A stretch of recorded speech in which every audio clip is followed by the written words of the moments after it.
digamos, claramente tiene una postura política, Claro, digamos, okay. o sea, Está sesgada. uno lee, digamos, todos leemos desde un cierto lugar. La lectura es un diálogo entre el texto y la persona que lee.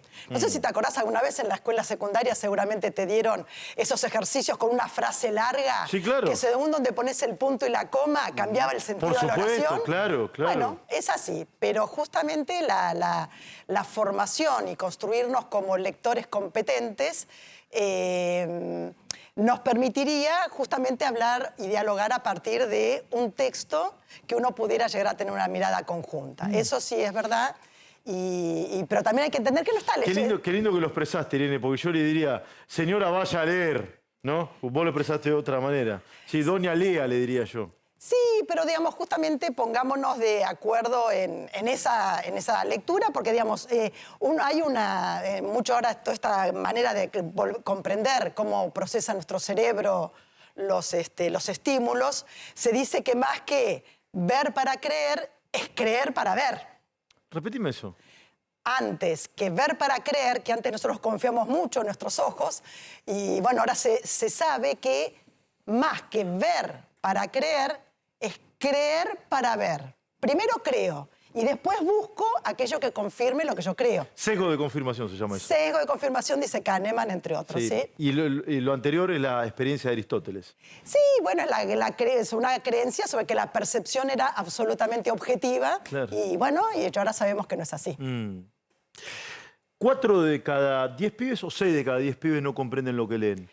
A ver. 4 de cada 10. Estamos digamos, en 3 de cada 10 están con en el año 2022, en una muestra. Yo voy a anotar, 2022. Sí. 2022 sí. Se tomó una evaluación en 6º grado de primaria, sí. de lectura y de matemática, en una muestra de escuelas.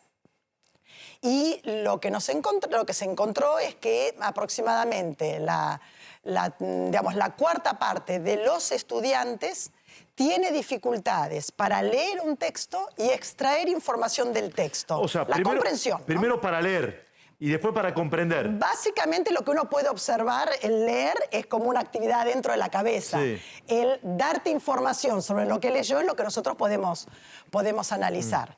Y lo que vemos en estos gráficos es que en el año 2022, que es la columna de... Me voy a parar y vos me vas guiando. Sí, este es 2022, ¿no? Ese es 2022. Sí, gris 2022. Clarito y gris oscuro, ¿no? Son los que, ante un texto que tienen adelante, los estudiantes tienen mucha dificultad para contestarte qué entendieron de lo que leyeron. Voy a decir una brutalidad y una simplificación atroz, lo voy a decir. Estos serían burros y esto que no. No. ¿Sí? ¿No? No.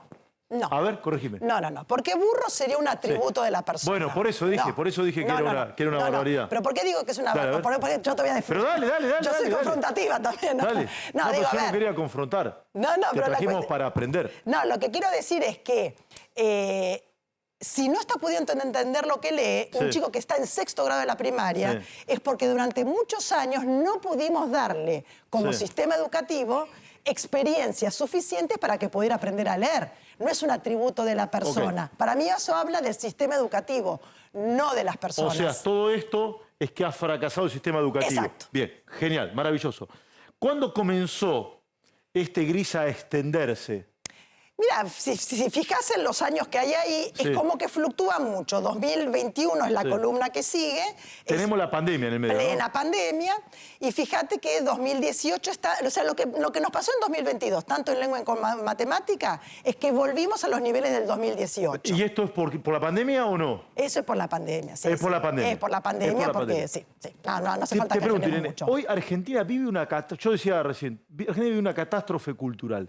¿Es así? ¿Coincidís, no coincidís? Yo lo que creo que podemos decir en base a evidencias es que, o sea, comparándonos con varios países de la región, estamos por debajo de países que tienen nuestro nivel de ingresos, medido al PIB por ejemplo, por cápita. estamos peor que Uruguay. peor que Uruguay, que Brasil, que Perú, que El Salvador, que El Salvador que también. Colombia. Por eso digo, nuestro ego estaría un poquito lastimado. Claro. Nosotros O sea, que El tenemos Salvador está mejor que nosotros. ligeramente mejor, teniendo mucho menor nivel de ingreso. Mejor en términos de lo que miden estas evaluaciones, que es la comprensión lectora, ¿no? Vamos Sí, a correcto. situarnos en ese punto. Y que países complejos, como Brasil, como México, que también son países enormes, federales, porque hay muchos países de la región que al ser unitarios, como que la complejidad del sistema educativo es un poco menor. Pero Brasil, por ejemplo, mejoró mucho en los últimos años, Colombia. Sí, dale, chico, vamos. No, este porcentaje de alumnos que no comprende texto, ¿se lo puede conceptualizar de alguna manera? Me refiero, son de condiciones sociales más vulnerables, son chicos que nos comen todos los días, como para comprender si hay alguna situación que hace que se les dificulte más. Tengo una persona muy cercana que una vez escribió un artículo que decía, el título es "Mejor ser rico que ser pobre". Para la salud, para la vivienda, para el turismo, para el trabajo, para la educación, es peor ser rico, es peor ser pobre que ser rico. Para criar hijos también. Para criar hijos también, para poder sobrellevar y tener un proyecto de vida. La pobreza es no solo la pobreza de ingresos. Si la pobreza fuera solo una cuestión de ingresos, tendría un tipo de solución absolutamente distributiva y se soluciona. La pobreza es multidimensional y suponete, las pruebas PISA 2018, los chicos de 15 años, el 40% de los jóvenes de 15 años nos dijo que en su casa hay 10 libros o menos. Es brutal Entre eso, 0 y 10 libros. repetime eso porque me parece increíble. El 38% de los jóvenes de 15 años en el 2018 contestaron que en su casa había 10 libros o menos. Entonces, eso que por ahí en nuestras casas Irene, no ocurre. ¿sabes lo que me llama la atención? Vos sabés que yo observo siempre esto, y perdón la interrupción. No, por favor. Yo me crié en una familia de clase media baja, en el departamento que todavía tiene mi mamá. Se atesora una biblioteca de una pared, con literatura de todo tipo, desde Gabriel García Márquez ¿sí? hasta textos de biología, porque mi papá era veterinario. Y probablemente mi mamá, que no tiene ningún título de grado, haya leído gran parte de esos libros que están ahí. Y si vos hoy ves una revista de arquitectura, de lo que sea, en estos grandes barrios, pero no hay bibliotecas. Totalmente. Es tremendo, es monstruoso, no hay bibliotecas. No se regalan libros. Cuando estaba en otro canal a fin de año para Navidad, ¿qué está comprando? Nadie decía libros. Claro. No se regalan libros. Perdón, interrupción. No, pero tal cual, digo, creo que los que tenemos más de medio siglo, que algunos acá no, pero yo sí estoy tengo cerquita, yo tengo más de medio siglo. Estoy cerquita, Irene. Se compraban libros, pasaban los vendedores por casa y te vendían los libros en cuota. La enciclopedia para... Bien, a ver, la presencia del libro físico es muy importante para el lector en formación.